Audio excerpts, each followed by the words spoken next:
You're listening to the world-famous White Roof Radio, Woofcast number 664, recorded January 27th, 2020. Tonight brought to you by CravenSpeed.com, MotoringBadges.com, and OutMotoring.com. Mini performance, speed, and style. It's OutMotoring.com.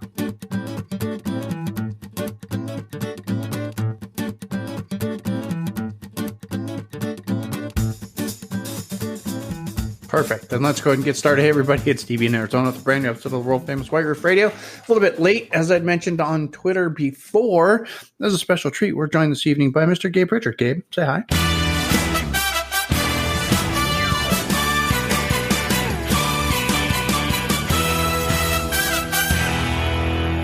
Oh, hi. Who's that? There he is. Gabe is back from Miami. He was in Miami. $100,000 cars. Everybody's got them. And tried, 300,000, but yes. Yeah. You know, it's the Will Smith song. Come on, man. Ridiculous. Yeah, but he was there. You weren't there for $100,000 cars. You were there for the Mini Cooper SE. I mean, if they were handing them out, I would have been there for him, but I guess not. Sure. We're going to talk about the Mini Cooper SE tonight, and that's why you're not getting the show until whenever you're getting the show now, is because all this information was embargoed and Gabe couldn't share it beforehand. You can look at pictures on Instagram. Woo. Oh, but not now. You're hearing it for the first time ever. Exactly. World premiere. Or something. Yeah, that's right. Something. Anyway, we're going to talk about that. We might talk about other things, but probably only going to talk about the Mini Cooper SE. So before we get to it, let's do what we always do before we do anything else. So I want to remind you guys, I want to find sponsors here underneath the white roof. Extra speedy, fast for you guys, just for old time's sake. I want to talk about our boys over at CravenSpeed.com. Please go to CravenSpeed.com and just click on the Find One for Your Car here underneath where it says Gemini phone mounts. And then buy one for all of the cars in your driveway and garage and install them and stop holding the phones while you drive your car. Thank you very much. CravenSpeed.com. That's it. I like it short and sweet. These people with the phones on there, but I still don't get, and I take advantage of this little spot to use this as my rant time, as I don't understand how people can drive down the road with their phones like they're on a reality television show, holding their phone face up, talking. Well, and the crazy thing I see, and this is all in like new cars that have Bluetooth. Here's the thing that I see more than anything is people holding their phones not to their heads like you do with a phone, but holding in front of their face like they're talking on speakerphone. Yeah, like they're on a reality, like they're on a reality TV show or something. Do you guys see the same thing? Yes. All right. I don't. Yeah. No, I don't. It's insanity. Well, that's because Gabe's busy looking at Instagram on Apple TV on his car when he drives. It doesn't matter. Anyway, you guys just need to stop doing that. I don't understand. Pair your phone to your car, please, and then get yourself a Gemini phone mount. This will keep you legal in all the states where you're not allowed to hold your phone while you're driving anyway. And besides that, it's a really, really nice piece of kit. I'm getting ready to put an order in for one. I can't believe I don't have one on Hank. I'm going to put one on Hank here very, very soon. Because it's on the Roadster, it's freaking brilliant. On the R56, brilliant. You get an R50, R53, brilliant. Just saying. And it goes really good with all the other cars. They make it for like every car now. Just go get it. CravenSpeed, CravenSpeed.com. Thank you very much. I'm going to solve my problem and just get a full-time chauffeur. I'll only drive when I want to drive. Okay. You know, when I'm sober and don't want to be looking at Instagram. How's that? You know what I say is if you're important enough to have to be able to send text messages and talk on the phone while you're driving. Yeah, get a chauffeur, man. Then you should be important enough to rate a chauffeur. Get a service. Get a service. Yeah, start using Uber or Lyft everywhere you go. Simple. Anyway, let's play some of that news music. Boom. Big news music. Really big news music. This is really cool stuff. This is like brand new stuff. This is an actual legitimate thing that Gabe's going to tell us all about. And that's the electric Mini Cooper SE. Yes. Oh, is it my turn? Now it's your turn, Gabe. You're on. That's your cue. So, So let's talk about it. So the Mini Cooper SE is the car that a lot of us have been waiting for. And I think when it was first released or announced, a lot of us were just like, wow, this is, it's a retrofit car with i3 technology. it's, it's going to be like more or less like, shoehorned into an existing chassis. They're going to be retrofitting everything. It doesn't really give you a lot of, confidence that so in other the car words, is going to be something special. It was a head scratcher for all of us. I mean, it wasn't a head. I wouldn't call it a head scratcher because I think it made a lot of sense. In a lot of ways, I wondered why Mini didn't originally engineer the F-56 to do this. Coming off of the Mini E program, all they learned from it. Coming off of all this momentum, they decided to swing everything into the BMW I program. Spent billions of dollars. Well, billions. That's billions cars, billions with a B on 2 cars that never sold in volume. The i3, which I love, but is a niche product in a lot of ways. Even though it's the let me get my phrases right. It's the best-selling premium electric car in the world. Oh, sorry, best-selling compact premium car in the world. Yeah, there you go. So, I mean, anyway, my point is like, if you look at it in a really, really narrow view, it was successful. But I mean, they spent a ton of money on this car with a carbon fiber monocoque chassis and all this crazy technology, which makes it incredible. But nobody bought it. Nobody wanted it. It looks strange to most people. It looks weird. That's why. It's actually, and it seems like, wow, it's really space efficient. It's the same size inside as the old 3 Series. But I mean, it's hard to open the back doors because they're suicide doors. There's all sorts of things about the design that make it, okay. Surprisingly, for most people. Mass appeal. Yeah, it didn't have mass appeal. I think a lot of us, myself included, have for years thought, man, what a huge miss. I mean, that should have been a Mini. That should have been Mini creating, its first electric car. They should have dual path that, development and created something that was less, niche like and divisive, and something that could work for both brands and, whatever. They didn't. And so instead, what they did is they woke up years later and realized, oh shit, Mini needs to have an electric car. And by the way, hey, what if Mini was an entirely electric brand? So that last part is kind of funny because they began working on the Cooper SE a few years ago, and early on in the program, they realized how special this car was. This is a car that they didn't intend to make a Cooper S. They originally were creating a Mini electric. Once they started driving it and getting a feel for the performance, they actually put the S on. I mean, that was something that they added because they felt it was so aligned with, what the Cooper S was all about. And so that, I think, gives you a big preview into my review. I mean, this is a car that is shocking in the way it performs. I think that's the first thing you feel.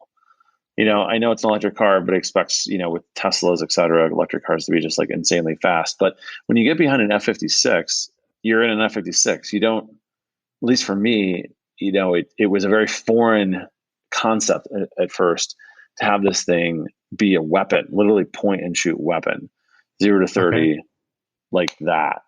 And even more impressive is its ability to change direction. I think one of the concerns a lot of people have is, oh my God, it's an electric car. It's going to weigh so much. Well, yeah, I mean, it weighs 300 pounds, more than 300 pounds, more than a Cooper S, roughly, give or take some various options. But all of that weight is at the lowest possible point. I mean, even lower than a Cooper S. And so you really minimize the impact of that weight in a big way. And even more interesting is it's not where the weight is in the Cooper S. It's actually 50-50. So this is the first perfect weight distribution in a Mini, I think, ever. And so what that means is playing the Why You're Afraid of Drinking game. You have to drink. Well, not to mention, like you said, the weight is so low down. It's so grounded and the low center of gravity anyway. Which is on the ground. Yeah, except the actual height of the car. But and we have a yeah. Well, what's interesting though is they actually raised the car about an inch, and they did that because they could have fit it all in there, but they did that because they wanted to really make sure that there was no. For protection, for lack of a better term here. But it's interesting to see the car up close. It is definitely a little higher for sure. Yeah, I think the pictures that we've seen anyway show there's some massive wheel gap there, but I can overlook that. I can get over it if the performance dynamics are there. So, Gabe, wheel gap, 18s, 20s. What's it going to take to fix a wheel gap? How much wheel gap we talking about? The funny thing is, this is the important stuff. This is the stuff that the white roof radio want to know. I want to know how much the actual wheel gap is. So, but here's the thing. In all seriousness, I love the wheels on this car. They're 17s. They're the ones you get with the higher end package.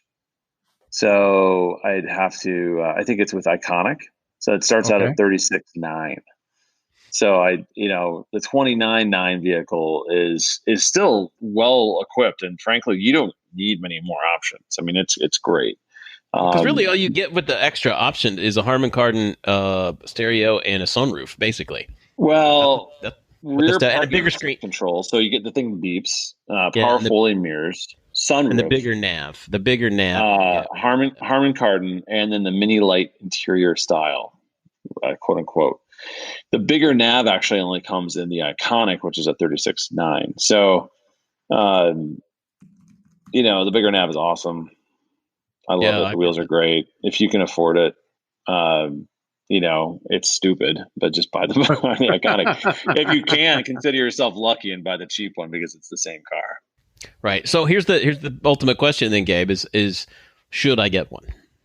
So let me give you more of my review because that's going to answer it. So when it comes down to it, this is a car with 110 indicated miles on the range. I got in my day, it was going to be over 125. And I drove it a lot on the highway. So that's a fair amount. Yeah. And I was not easy on it. So I really rang it out a little bit, drove it on the highway at least half the time. And I still got, I think it would have been over 120. I'm being conservative. It would have been over 125 miles on the range. So does it have driving modes? Does it have green mode? Does it have standard mode? Does it have sport mode?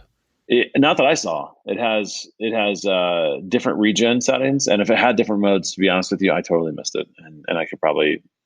I'm sure 5 people will tell me one way or the other. Gabe, I'm sorry. It's probably the only thing I forgot. The car that you drove, you put 125 miles on it, or it already had 125 miles on it when you started driving it? It was fully charged. Okay. I drove it like 80, and according to the range it had, based on how I was driving, I would have gotten over 125 miles. Okay. Does that make sense?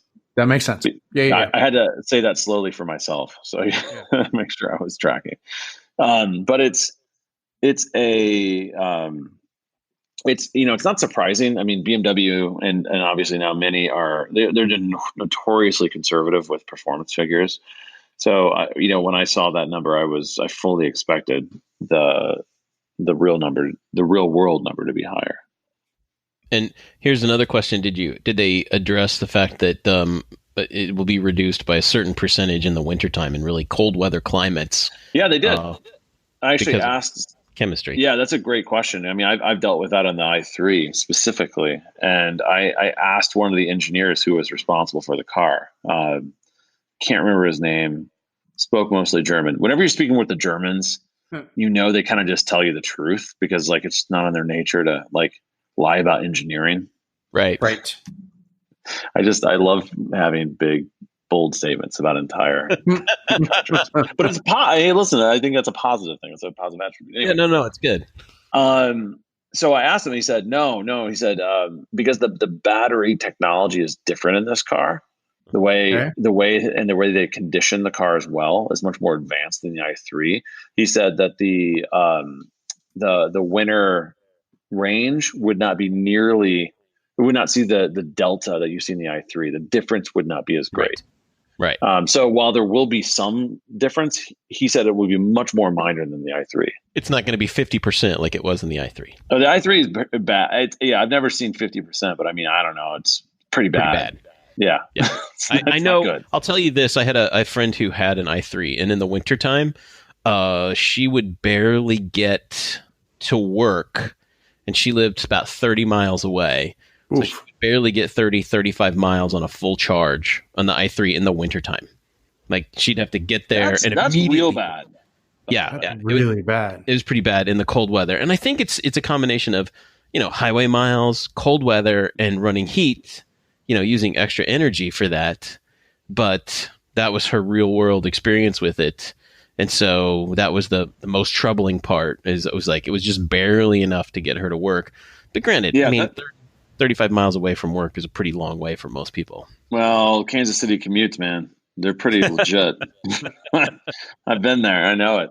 Yeah. But I mean, I think that so that is not something that you will see on a Mini Cooper SE probably for the first 15 years of its life. I mean, obviously it'll eventually, batteries may deplete, but right, a long time before that happens.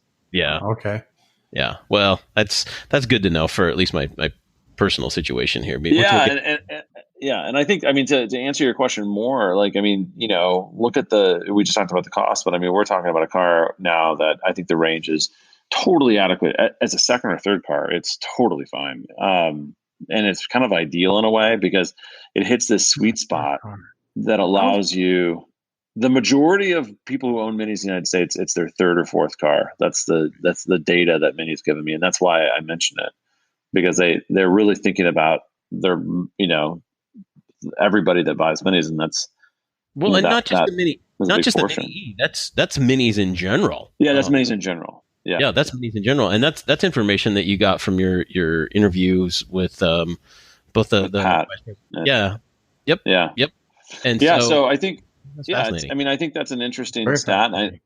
I know that's not everybody, but I mean, that is certainly some of the folks. And so, when you look at a car, obviously you say it's not for me. Well, there's other people out there that they probably did design it for. And I think with the Mini E, I think it's very clear that, that's part of my the equation for Mini. My response to that for people that are like, it's not for me. Well, my response to people when they say that is, it's not all about you either. Well, that's true. And that's really the response is like, everything does not have to be for everyone. There's different tastes. There's different kind of. Everybody needs a trophy. Come on, Todd. Right. That's why Mini has 4 or 5 different models that you can choose from. You don't have to buy. Yeah. Nobody's forcing you. Nobody's got a gun to your head that says your next Mini has to be a Mini E. The SE. Right. Yeah. So, and I think, but back to the original question. I mean, I think when you look at this, I mean, it's an expensive. It's an inexpensive car, in my opinion, for what you get if you're the right customer. And that's the key thing. If this is your everyday car and your commute is 60 miles one way, which, by the way, get a new job. That's bad. Yeah, get it moved. That's bad. Yeah, get a new house. But if it is, mine's 20 each way. So okay. So if it is, this is not your car, or if you have one car and you're taking road trips every weekend of over 100 miles each way, this is not your car. Not your car. I think but if you're not there, and I mean, if you need a car that can get you to and from work and more, B, and it's amazing to drive, great quality, has a great name, great style, etc., warranty, can go on and on. Then this is interesting. But what makes it even more interesting to me is the balance that Mini has sort of gone with here. They didn't go with a huge battery pack and take away some of the trunk. That would have made the price, $40,000. They found a sweet spot of under 30, offering a certain amount of range with a certain amount of weight. And now you have a car, to me, that really hits this interesting sweet spot for kind of like people who want to commute in something really fun. Okay. And that's the thing. I think we can come down to it and say, traditionally for the longest time, not just Mini, but marketers in general are marketing to the urban class of people. And this I think in general is going to be targeted more towards suburban people like myself, that we live here and we both have like a 6-mile commute to where we go on a daily basis, back and forth. And we have a garage, a place where literally there's an outlet 8 feet from the car that you can plug it into every night if you need to. We don't even need to do the fast charge, because, and this is something else I'd like to address, Gabe, is a lot of people are like, well, I want to be able to fast charge it. Well, from what I saw from the engineers saying, that actually deteriorates. If you fast charge it only, you're going to decrease the life of the battery. You should only fast charge it about 1 out of every 10 to 20 times. I think it was like every 5 times, something along those lines. But yeah, that's true. And I think, I will say, like, there's moments in your electric car experience where you need it to charge fast. Right. Exactly. And when you need it to charge fast, and you can't, it's extremely disappointing and it's really frustrating. And so, there's a total valid point in terms of wanting a car that can charge fast. I mean, the fastest one in the market now is the Porsche Taycan, sorry. But, the chargers that it employs are extremely rare. So really, if you want a car that charges fast, has a good range, the only one that's out there is the Tesla. And it's shocking to me that they are, after all these years, and they will be for quite a while because of the investment needed to build that infrastructure. But, that's where Mini's behind. I mean, that's where, you look at this and say, great, it can charge at 50. Awesome. Well, good luck finding one. A, B, finding one where you're going, and then C, finding one that's working without like another car parked on it. Right. That was my experience with the i3 when I did an article about a year ago or so with the i3S, and I did a road trip to Wisconsin, and it was one of the cars with the generator in the back, the little, more or less, the range extender, little motorcycle engine. Yeah, that you would literally turn on, and it would allow the batteries to charge. I could not use the fast charger. I had looked on the app. It said it was working. It was available. It was at the end of my trip, or the middle of my trip. It would have been perfect. I couldn't, and so therefore I could only eke out like a little bit of extra range, and that like good old chainsaw engine kicked on. Does it sound like a chainsaw running in the boot there, Gabe, or what? Pretty much. It pretty much does. Okay, it's so pretty bad. I don't know if I want it. So I don't know if I want the range extender. It's not necessarily a chainsaw. It sounds like a like an angry weed eater or something. Like he's not kidding either. Like, it's a 2-cycle. I think it's a 2-cycle engine. I mean, no kidding. You have to mix oil in the fuel. Yeah. Oh, it's bad. Gotta make your own diesel. Which is why they abandoned that, whole idea. This would be a really nice spot for us to take a quick break and remind you guys about one of the other fine servers here underneath the white roof. And that, of course, our friends over at outmotoring.com. We love these guys. You love these guys too. You know why we love outmotoring.com? Because they have a really wide, large, varying selection of Aston Martin parts. No. I'm sorry. He was waiting for the laugh, and I was a little slow in the uptake. That's okay. I was waiting for anything, but everybody's ignoring me. We're dealing with other technical issues during the show. So anyway, outmotoring.com. Go over there, check these guys out. You guys, I tell you guys about outmotoring.com like twice a month. And I know you guys spend all your money at outmotoring.com as it is already, or at Craven Speed, but I know you do it over at Outmotoring. But just listen, because there's one or two of you that maybe haven't. And let me tell you why you're going to go over to outmotoring.com to spend your hard-earned money. First of all, rewards. That's right. Aaron has gamified buying mini parts so you can get points. Sweet. Everybody likes to get points. Aaron's going to make sure you get the right parts for your car.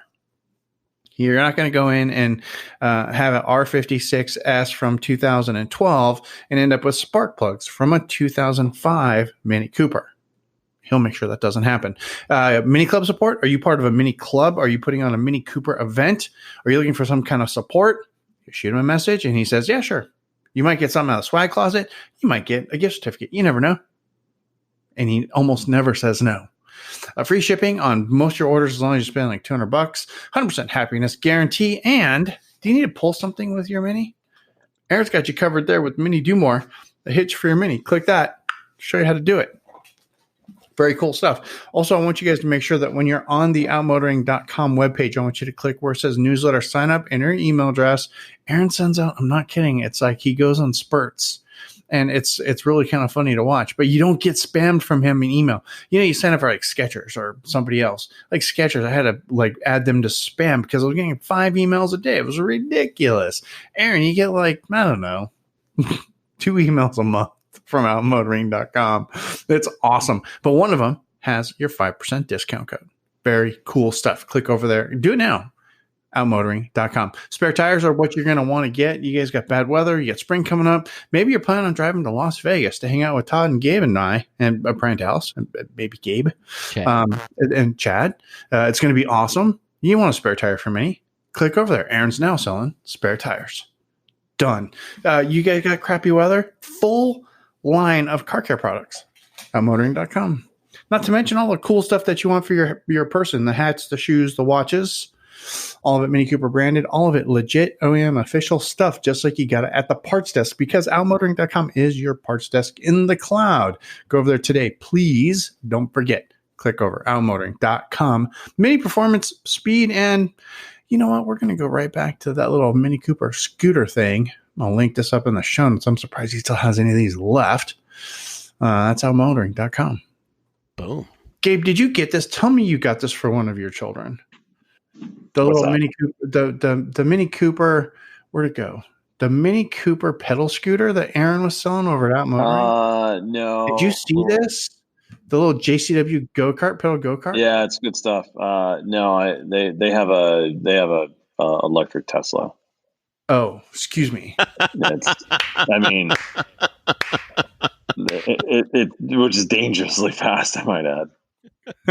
There's actually a review of it on Bimmerfile. Oh, is it really? Oh yeah. I'm gonna have to go look for that. No, this little pedal thing. I know your kids are getting bigger now, Gabe, but still, honestly, I'm thinking about picking this up for my grandkids. This is dope. Do it. Anyway, outmotoring.com. Go check them out. Thank you. Speaking of electric things and Teslas, we were talking about the Mini Cooper E that Gabe got to drive down in Miami. So I should consider this, and I'll just give you the background. Is that my lady friend's looking for a next vehicle to replace the Roadster as a daily driver. We may keep the Roadster, figure out what to do with that, but it's just like, okay, it's time for something a little different, a little comfortable, whatever. And the electric seems like it's going to fit the bill because she drives 6 miles back and forth to work every day, parks underground where there is charging stations. Nice. She works at a college.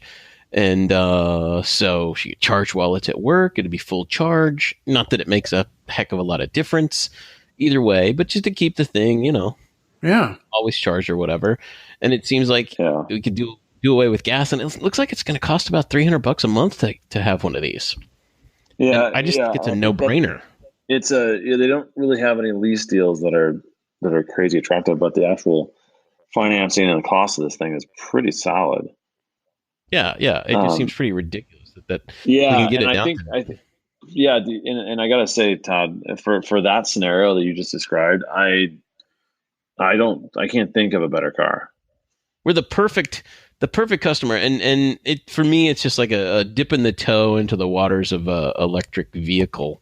The world of that. I don't want to spend $100,000 on a Tesla to drive 6 miles a day, or 12 miles a day. That makes no sense to me to spend that much money. But this, it does. Like, it's a Mini. We love everything. We love everything about the Mini. I love my F56. It's my second one. Actually, it's the third one in the household. She had a. Oh, that's right. She had a Cooper for a while. Yeah, it's our third F56. Although the first one ended badly. She just did not like that car at all. The first Cooper. Right, I remember that. The 2015. But she likes my car quite a bit and is very interested in this. So I think we're going to be the target audience for the Mini Cooper SE, like the suburban family where the car parks in a garage at night. It can plug in, charge, in a regular electrical outlet. I'm not interested in getting the big dog. Right. So I don't know. We're seriously You mean the considering mini wall connector or whatever? Yeah, the fast charger, Mm-hmm. however many kilowatt it is that they call it. Right. Yeah, I mean, I think that, and you can manage that. I mean, normal plug overnight, you're fine, especially given the distance you have to travel. Well, and the other thing too is that she comes home from work at, like, let's say between 6 and 7 o'clock in the evening, and then doesn't leave until maybe 7:30. So a good 12 hours later, it can sit on a charge for 12 hours. And I'm like, there's no need for a fast charger then, because at 12 hours you can almost get a full charge from whatever it is. It seems like it'll be a really good scenario for us. Mm-hmm. Mm-hmm. So yeah, I agree. I think it's great. As long as you're saying it's fun to drive. It's awesome. It's really awesome. It's not as fast as my JCW though. I mean, 0 to 60 at 6.9. I'll bet you. Well, so you're going to completely. That's such a misnomer. 0 to 30 is going to blow my car away. It's going to blow your mind. It really is. You're going to love it. Like I predict smiles and giggles. I should. So here's the other question: should I first get the stock in Pirelli? Because I'll be going to tires. That is a valid point. I would say. I will say this. I really want you to get the iconic package, because I just want to see more of those wheels in my life. Yeah. Okay. I figure why not, right? I used to, when I first saw those things, like, oh God, don't tell me they finally did it. But I got to tell you, man, in person, I love them. I love asymmetrical wheels. There's something about them that I like. And the currently Mini has a couple of them. The Mini Yours, the ones that kind of look like Union Jacks. Mm-hmm. There's quite a bit of asymmetry going on there, because the Union Jack flag, of course, they decided to stick with that design. And I'm like, it looks really cool in person. You have to take a double take on it. And I like that about the electric wheels. There's asymmetry to them, and they look like giant plugs, and people kind of go, what the hell is that? I mean, mm-hmm. I like that. Yeah, no, totally. It's cool. It's really cool. And, it's unlike anything else out there, which is another cool thing. And actually, what's interesting is they actually do the same thing that, like, most electric car wheels do, which is kind of scoot the air, around the wheel. But the way the design is, it doesn't shout that it's an aero wheel. Right. Are they narrower tires on this car, like most electric cars are? Or are they pretty much standard? I mean, can you put any mini wheels on this? They're the same. That's a good question. I think they're like 1745s. I think they're the same. I think they're 205s. Okay. Because I know the i3, for example, had like the really skinny, like almost bicycle-sized tires. I mean, they were narrow. They're super funky. Really, really narrow, like 5 or 6 inch tire. I mean, mm-hmm. narrow tires.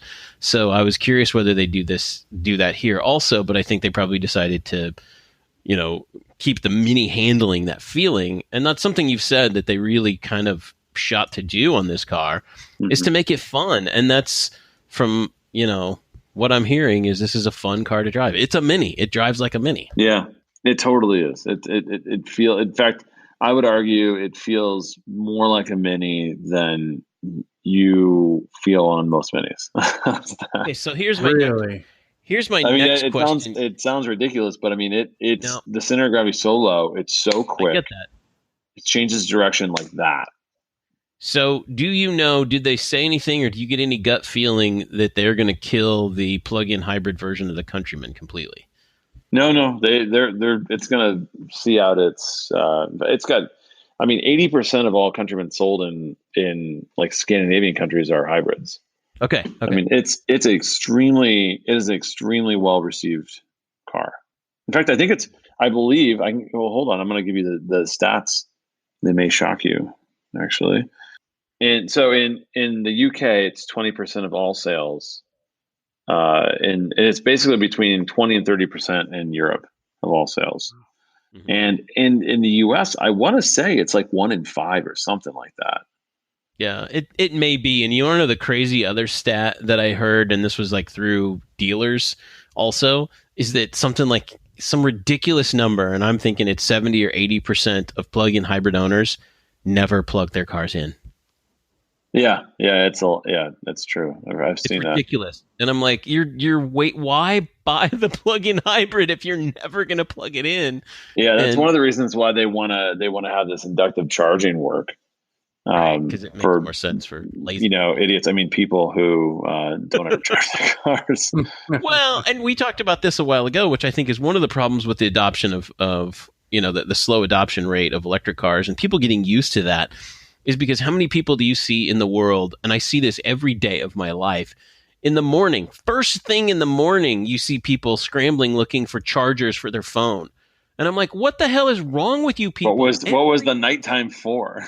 I know. What are you doing? Why, are you not sleeping? Are you using your phone all night, not on a charger? One of the members of the household here does the exact same thing. It drives me crazy.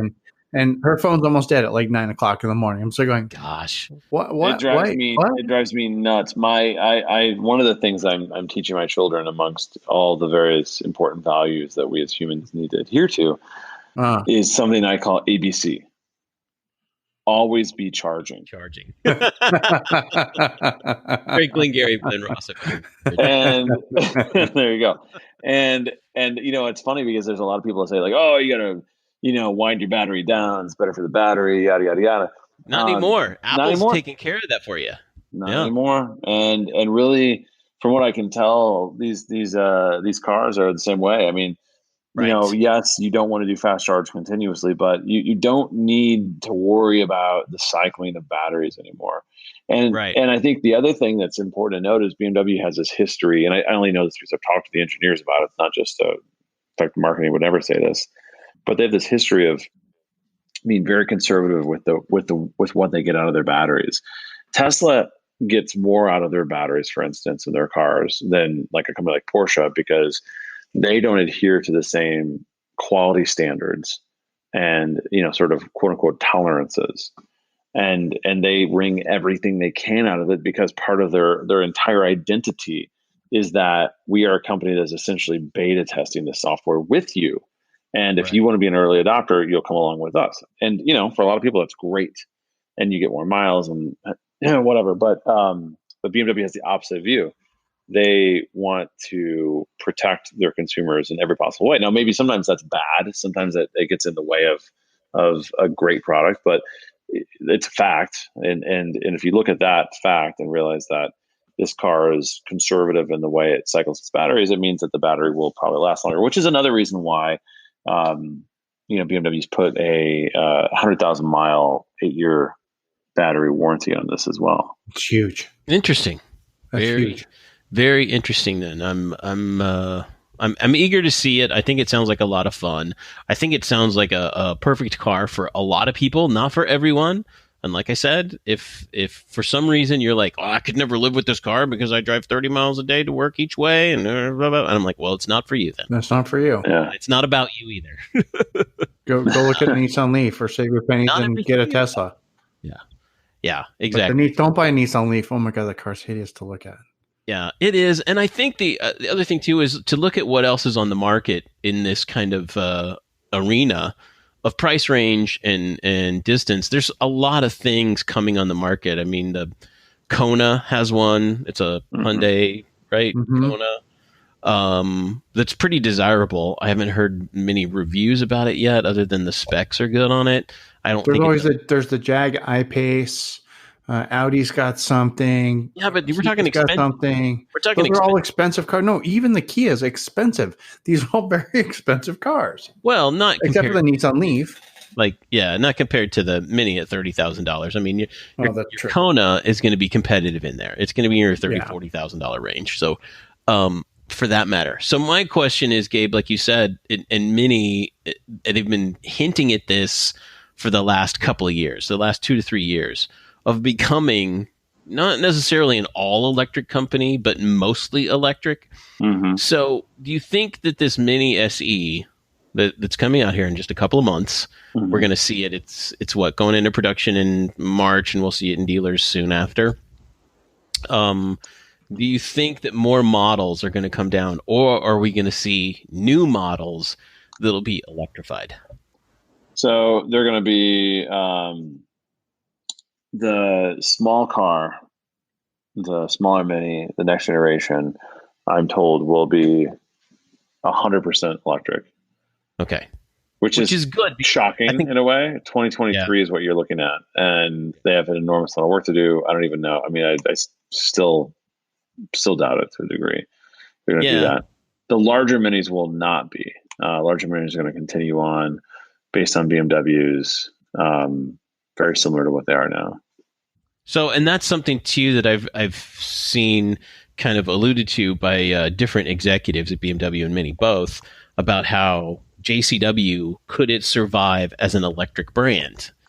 Because if you're saying the smaller versions of the cars, so the hardtop, for example, the three-door hardtop that we all love, JCW is quite a well-selling vehicle now for Mini, and can we retain that by going to an electric version of a JCW? And I don't know. I mean, it's a huge change, and I will say I think the product is good now. I think it'll be great in about 10 years. I think the concern I have is, we're in this maturity curve right now, and we're not mature yet, and we don't have chargers everywhere, and it still takes a half an hour to even get 80%. Well, it's not I think mature until either end of the spectrum, either in the manufacturing standpoint and the consumer standpoint. We're still very immature about that, and people just aren't ready for it. Yeah, I think that's a big part of it. I agree, and I think that it's going to be tricky. I predict we're going to have a lot of fallout, and some companies get bought, sold, merge, maybe go bankrupt in the automotive industry over the next 10 years because of that fallout. And knock on wood, let's hope Mini is successful in this, but I think a lot is at stake.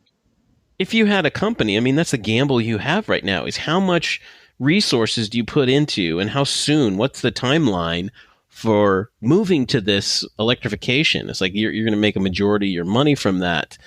Like, when is that going to be? And I've always said it's not as soon as a lot of people have been saying over the last few years. And all of a sudden this year, we're seeing everybody slow down.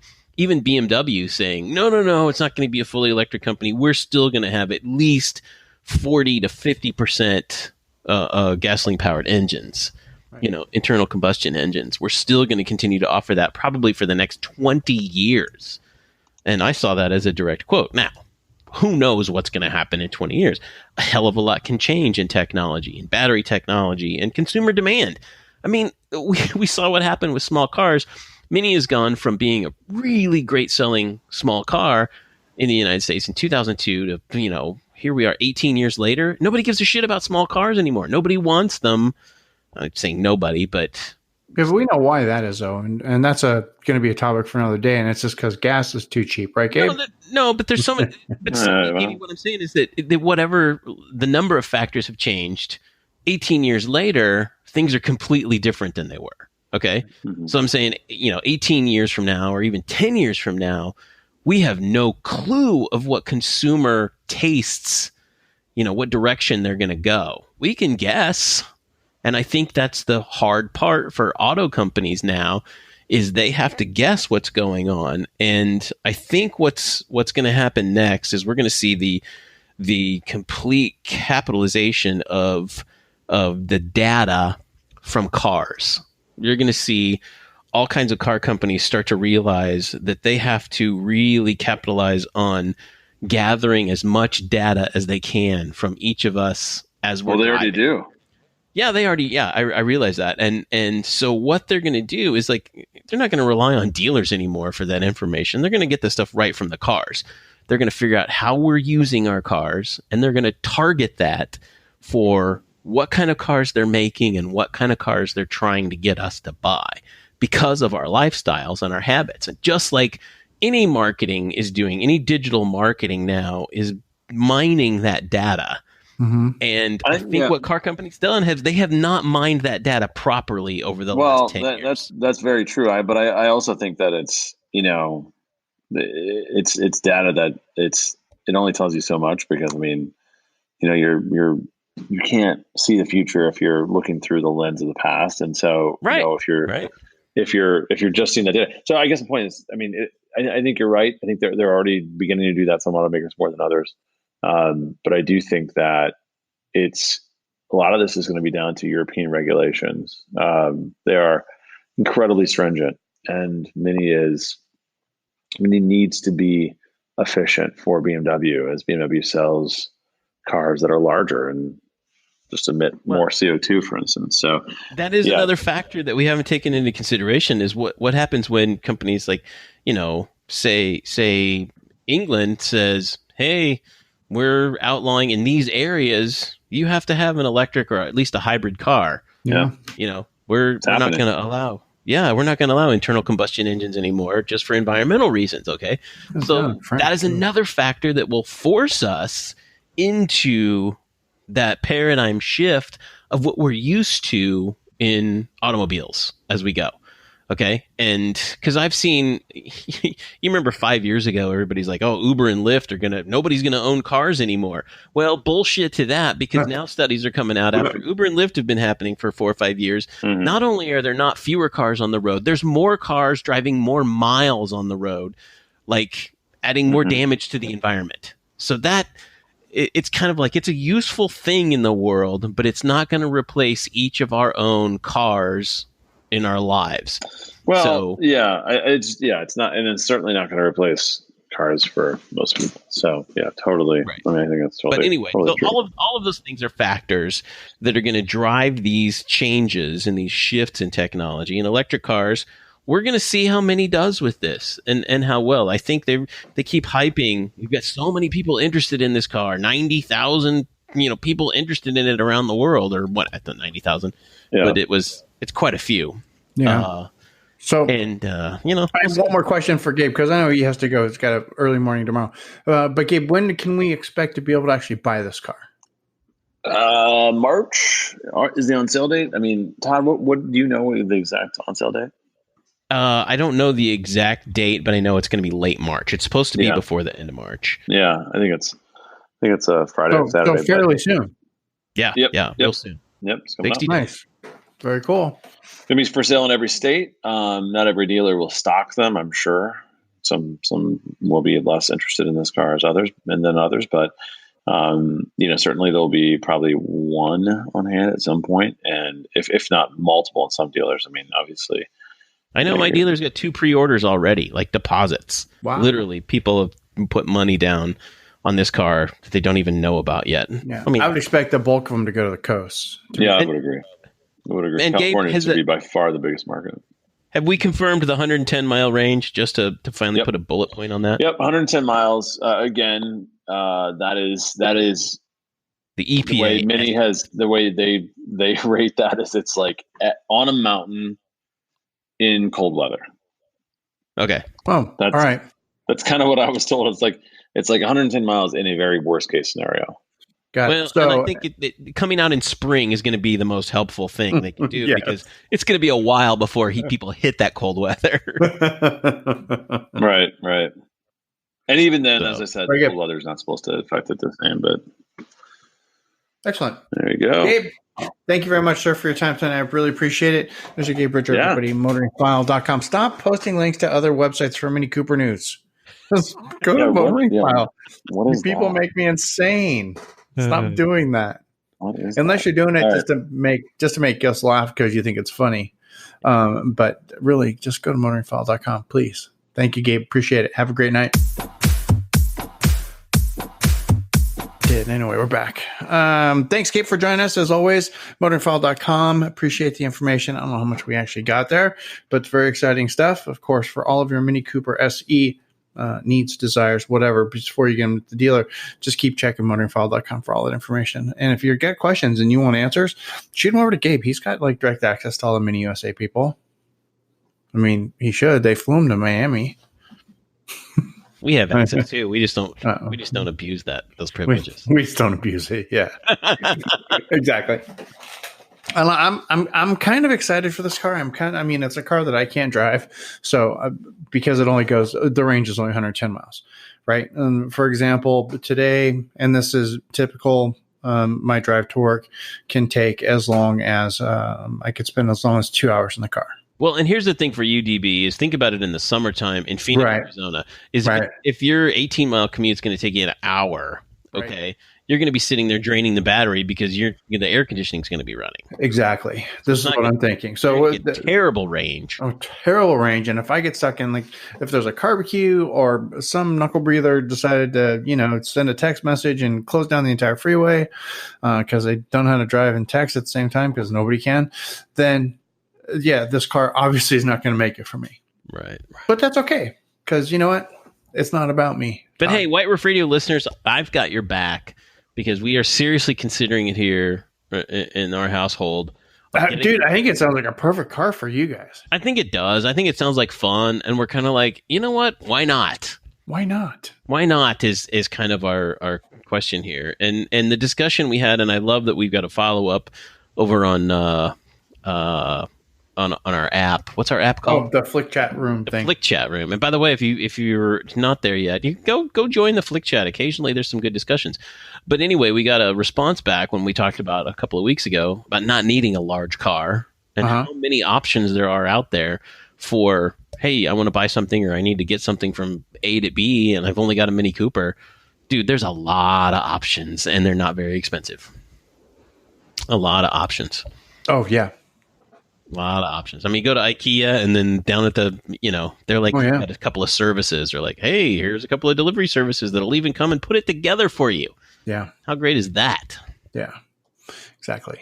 Because putting together IKEA furniture is usually a relationship ender for most people. For most couples I know, putting together IKEA furniture together is pretty much a relationship. Really quick. Road bump, at least. Really quick, your pal DB is going to come to the rescue. Let me tell you how to get past this road bump, how to get past your IKEA issues. Those will take 10 seconds. You need a battery-operated drill, and then you need that 5mm Allen bolt attachment. Trust me, just don't do this with hand tools anymore, kids. Really. Do not. It's time to graduate pro-level IKEA assembly. Use an electric drill. Yep. Save you a lot of time and frustration and cursing. Exactly.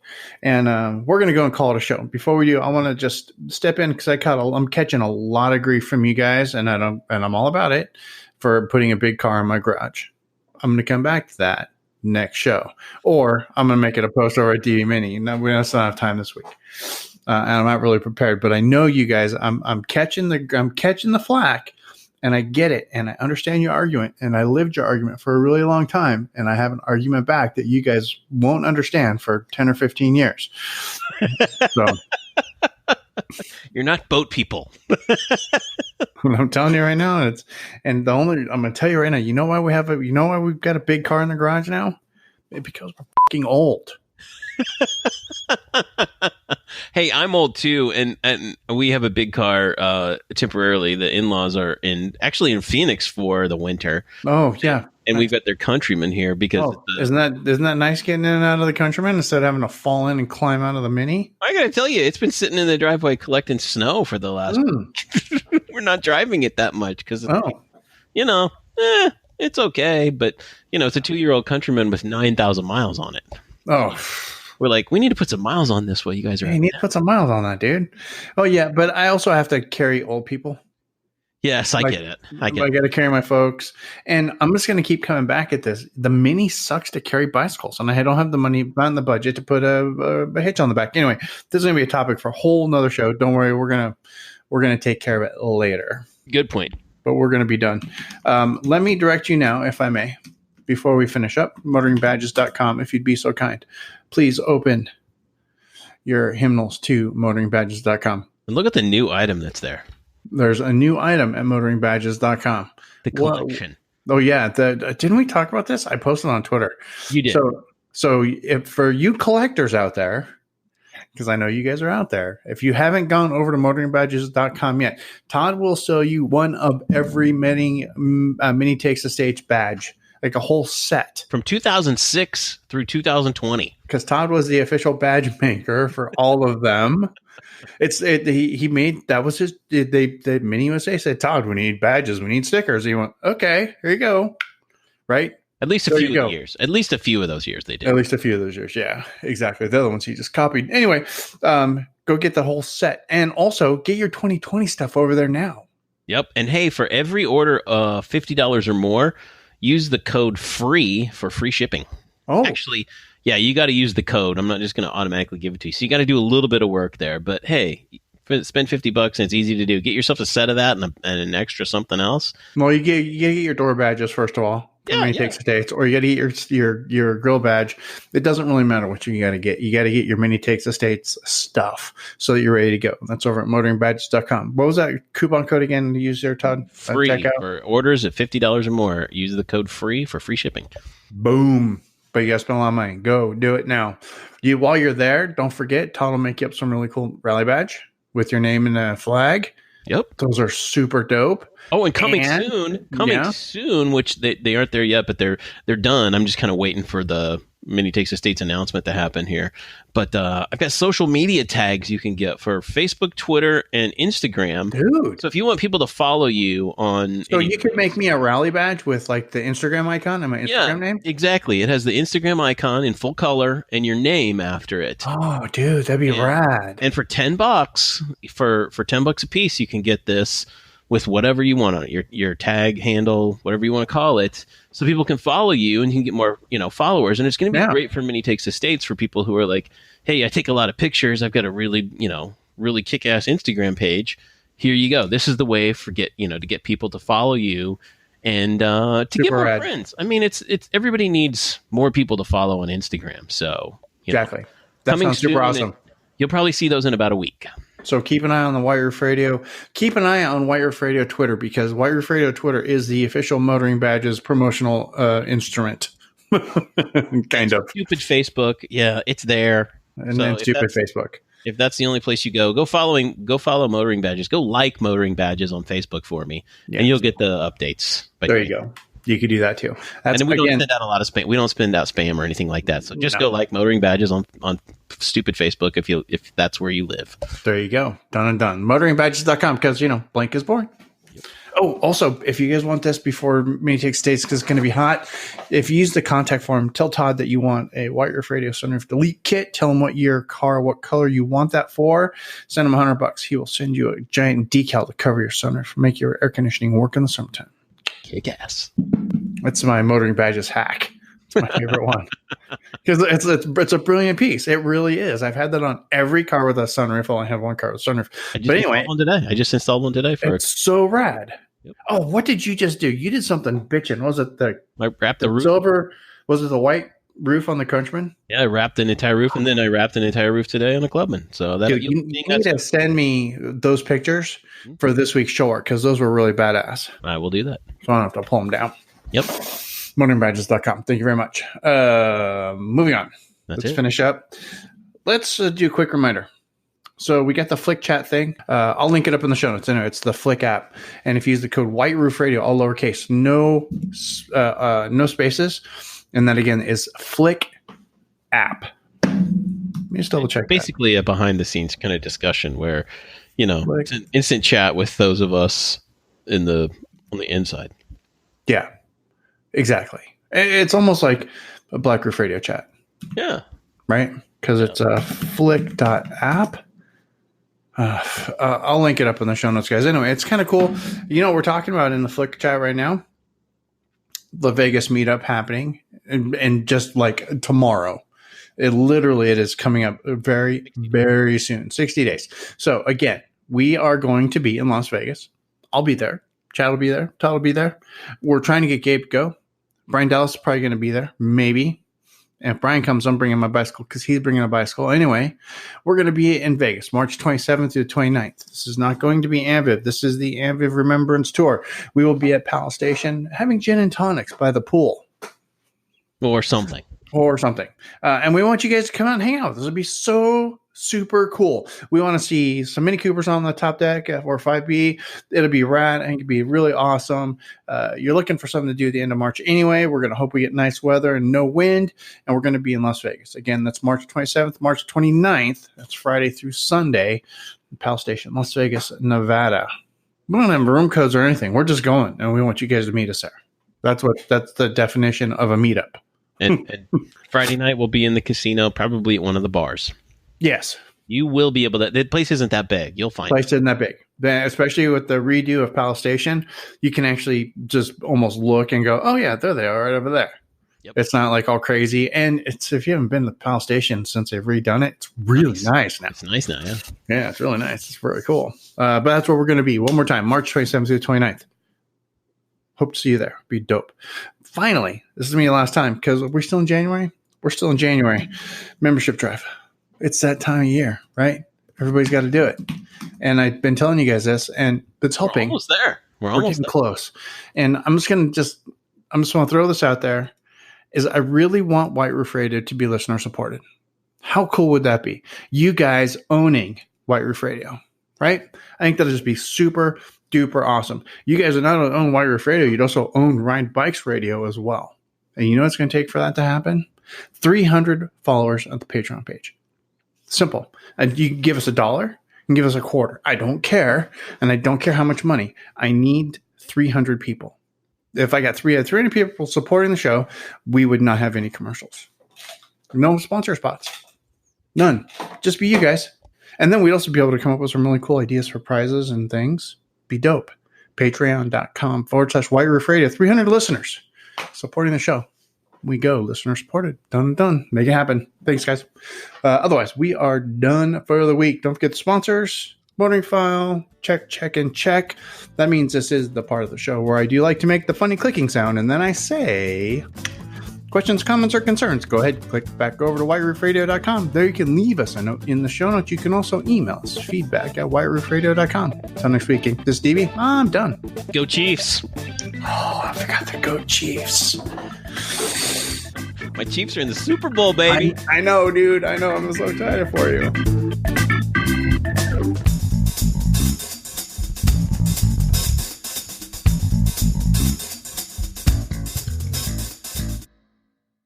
Right? I'll link that up. It's Flick. I don't remember what it is. Flickchat.app.whiteroofradio something. What the hell is it? God, I feel like a spaz when I don't remember stuff like this. I mean, I am a spaz. We guys know this.